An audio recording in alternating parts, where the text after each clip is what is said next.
à tous et bienvenue dans ce nouveau numéro de l'invité du jour. Le métier de coach est un type d'accompagnement ou de soutien aux personnes qui souhaitent changer d'habitude ou d'attitude, de style de vie.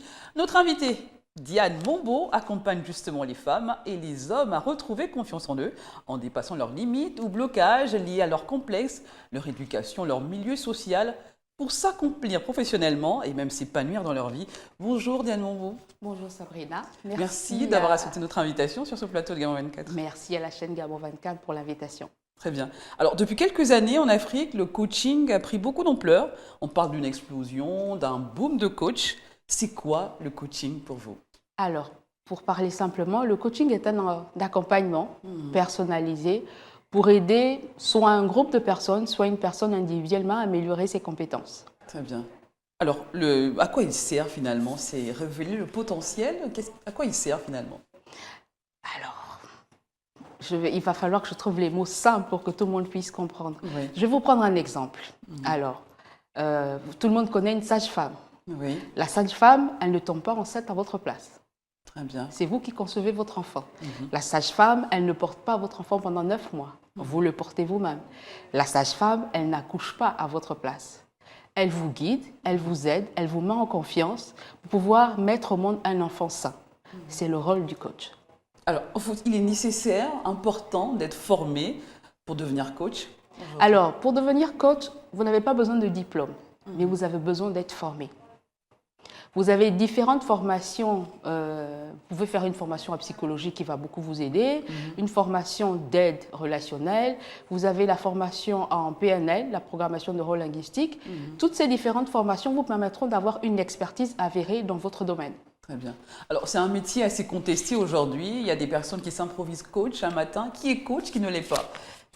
Alors, je suis très mal placée pour juger qui peut être coach, qui ne peut pas l'être. Oui. Mais déjà, vous avez un vécu. Votre vécu vous aide à devenir déjà un bon coach. La somme de ces différentes expériences? Exactement. Oui. Exactement. Donc, coach, il faut être formé. Il faut être formé et il faut avoir un bagage. Il faut être formé quand même. On ne s'improvise pas coach qui veut. Il faut être formé, il faut avoir un vécu, un passé qui vous donne la force, de venir devant les gens et de dire « Moi, j'étais comme ça et aujourd'hui, j'ai avancé, je suis devenu coach. » Donc, vous aussi, vous pouvez avancer, vous pouvez changer votre vie. Y a-t-il une fédération, Diane Mombaud, de coaching au Gabon pour encadrer, calibrer tout cela?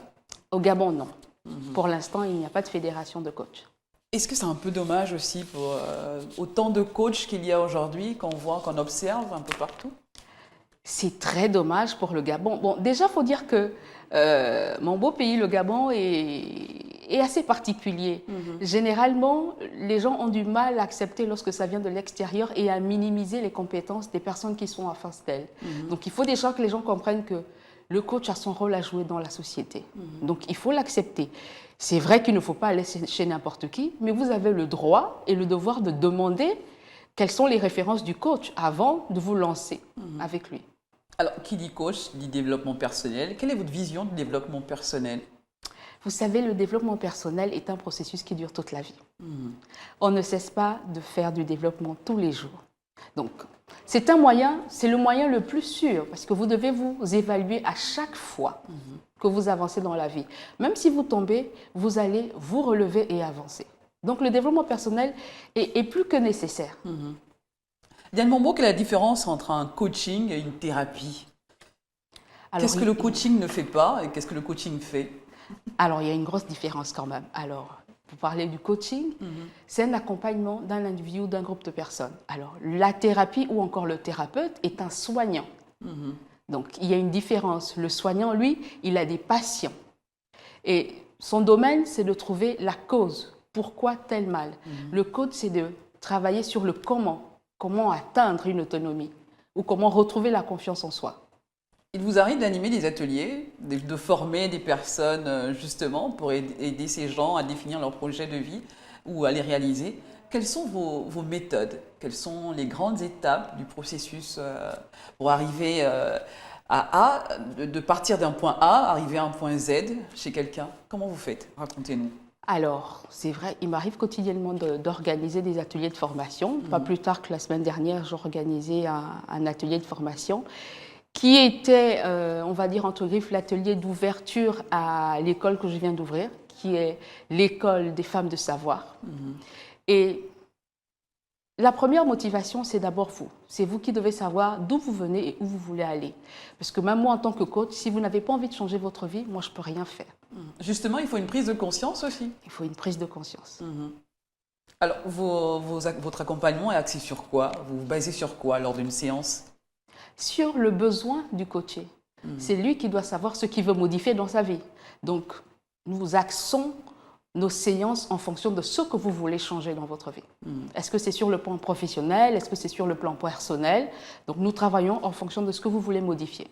Est-ce qu'il s'agit aussi d'écoute aussi, de ce que la personne vient vous livrer, ses mots, ses complexes, tout par de là aussi?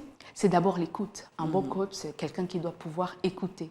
Parce que lors de la première séance, ou on va dire le premier rendez-vous, c'est d'abord écouter. Parce que parfois, vous n'avez pas besoin de séances, de plusieurs séances. Parfois, c'est juste que vous avez besoin d'une oreille attentive. Et vous-même, en parlant, vous trouvez les solutions. Parce que le coach ne vous dit pas ce que vous devez faire. Vous avez les réponses en vous. Très bien. De manière générale, quel est le profil des personnes qui viennent vous voir, qui ont besoin de votre apport? Surtout le manque de confiance en soi. Beaucoup de personnes ont un manque d'estime de soi. Beaucoup de personnes se dévalorisent. Donc, généralement, le premier problème, c'est le manque de confiance en soi. Et de manière concrète, qu'est-ce que vous dites à ces gens quand ils arrivent et ils commencent à déballer leur sac? Moi, je les écoute. J'écoute d'abord. Je ne dis rien à la première séance. J'écoute et j'analyse. Et après, qu'est-ce que vous leur dites? Qu'est-ce que vous leur répondez de manière générale? Moi, Sabrina, je viens vous consulter, je viens vous voir. Je vous parle de mes problèmes. Qu'est-ce qu'en général vous répondez à ces gens? Je demande à Sabrina qu'est-ce qu'elle veut dans sa vie. Qu'est-ce qu'elle veut atteindre? Est-ce qu'elle veut rester dans sa zone de confort ou elle veut faire l'effort de sortir de sa zone de confort? Il faut apprendre à sortir de Souvent, on est à l'aise dans nos zones de confort. Quelqu'un qui a envie de prendre du poids va dire, bon, aujourd'hui c'est samedi, il pleut, je ne vais pas aller marcher. Le manque de volonté.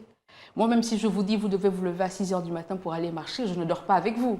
Donc, je ne saurais pas si vous êtes allé marcher au poids. Vous allez me dire, oui, je suis allé, mais vous ne faites pas du mal au coach, vous faites du mal à vous. Donc, il faut avoir une détermination à vouloir changer réellement sa vie.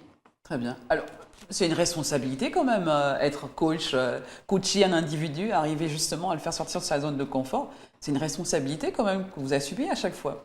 Oui, c'est une très grande responsabilité. Parce que moi, je dis toujours aux personnes que je coach que je vous tiens par la main au début et au bout d'un moment, je vais vous lâcher. C'est comme un enfant qui apprend à marcher.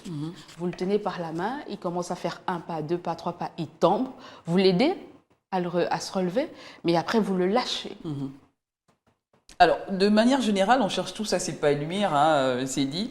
Alors, qu'est-ce que cela signifie finalement, l'épanouissement pour vous? Chacun a sa définition de l'épanouissement. Parce que les domaines dans lesquels moi je me sens épanouie, ça peut ne pas être les mêmes domaines pour vous. Mais de manière simple, l'épanouissement, c'est faire en sorte que son quotidien soit heureux. Faire simplement en sorte que son quotidien soit heureux, sans attendre que ce soit quelqu'un d'autre qui vous rende heureuse. Parce que généralement, ce qu'on fait, c'est qu'on attend que l'autre nous rend heureuse. Vous allez discuter avec quelqu'un qui a un problème affectif et dire « Oui, mais il m'a déçue, il ne m'a pas rendue heureuse. » Pourquoi vous attendez que ce soit l'autre? Et vous-même, quelle est votre prise de conscience sur le fait de vous rendre heureuse vous-même? Diane Mombo, vous avez certainement un vécu. On disait qu'il fallait avoir un vécu, une somme d'expérience. Alors, quelle est votre philosophie de la vie pour aujourd'hui accompagner ces personnes, à les aider positivement à réaliser leurs propres objectifs? Alors, c'est vrai que Diane Mombo a un grand vécu. Et vraiment, j'ai eu la chance que l'univers mette sur mon chemin un mentor qui est ivoirien, qui était venu pour une formation de protocole parce que je suis passionnée pour tout ce qui est protocole. Et le déclic est parti de là. Le déclic est parti de là parce qu'il est aussi coach en développement personnel. Très bien. Et c'est une personne qui a décelé le potentiel qu'il y avait en moi. Et qui m'a dit que tu peux. Ça ne sert à rien d'hésiter. Fais un pas, un deuxième et un troisième, et tu vas y arriver. Alors, je vais dire aux gens que nous avons le choix. Le choix nous appartient. Personne ne décide à notre place. Alors, qu'est-ce que vous faites? Vous restez dans votre zone de confort, vous décidez d'avancer et de prendre votre vie réellement en main. Alors, vous parlez de mentor, on entend aussi du mentoring, du coaching. Est-ce que c'est à peu près la même chose aussi? On sait que dans d'autres pays, c'est aujourd'hui obligatoire, c'est inclus dans la société d'avoir un mentor, d'avoir un coach. Est-ce qu'aujourd'hui, c'est un peu la même chose, mentor et coaching aussi? C'est un peu la même chose, on va dire. Mais vous ne pouvez pas avancer sans avoir un coach ou avoir un mentor. Le mentor et le coach vous guident. Ne décide pas pour vous, mais vous oriente dans vos prises de décision. Alors, pour finir, un mot de fin peut-être à ces personnes qui nous regardent, qui souhaiteraient certainement sortir de leur zone de confort, Diane Mambo. Alors, qu'est-ce que je pourrais dire comme mot de fin pour encourager ces personnes qui souhaitent sortir de leur zone de confort? C'est d'oser rêver la vie de leurs rêves. Très bien. Mais vraiment d'oser. Rien ne s'est fait en une seule fois. Il faut avoir le courage de vous lever tous les jours et de vous battre pour pouvoir atteindre vos rêves. Très bien. Vous avez les clés de la réussite entre vos mains. Qu'est-ce que vous décidez de faire? Vous restez sur place ou vous ouvrez la porte qui va vous emmener au bonheur? Voilà, c'est c'est le mot de fin de notre invité du jour. Merci d'avoir été sur notre plateau, Diane Mambo. C'est moi qui vous remercie pour l'invitation. Très bien. Allez, à très bientôt avec un nouvel invité sur ce plateau de Gabon 24. Nous recevions à l'instant Diane Mambo, qui est coach en développement personnel, qui nous a un tout petit peu édifié sur le coaching, le mentorat et tout ce qui est autour de justement ce phénomène qui a pris beaucoup d'ampleur, le coaching dans la vie des personnes, justement. À très bientôt avec un nouvel invité.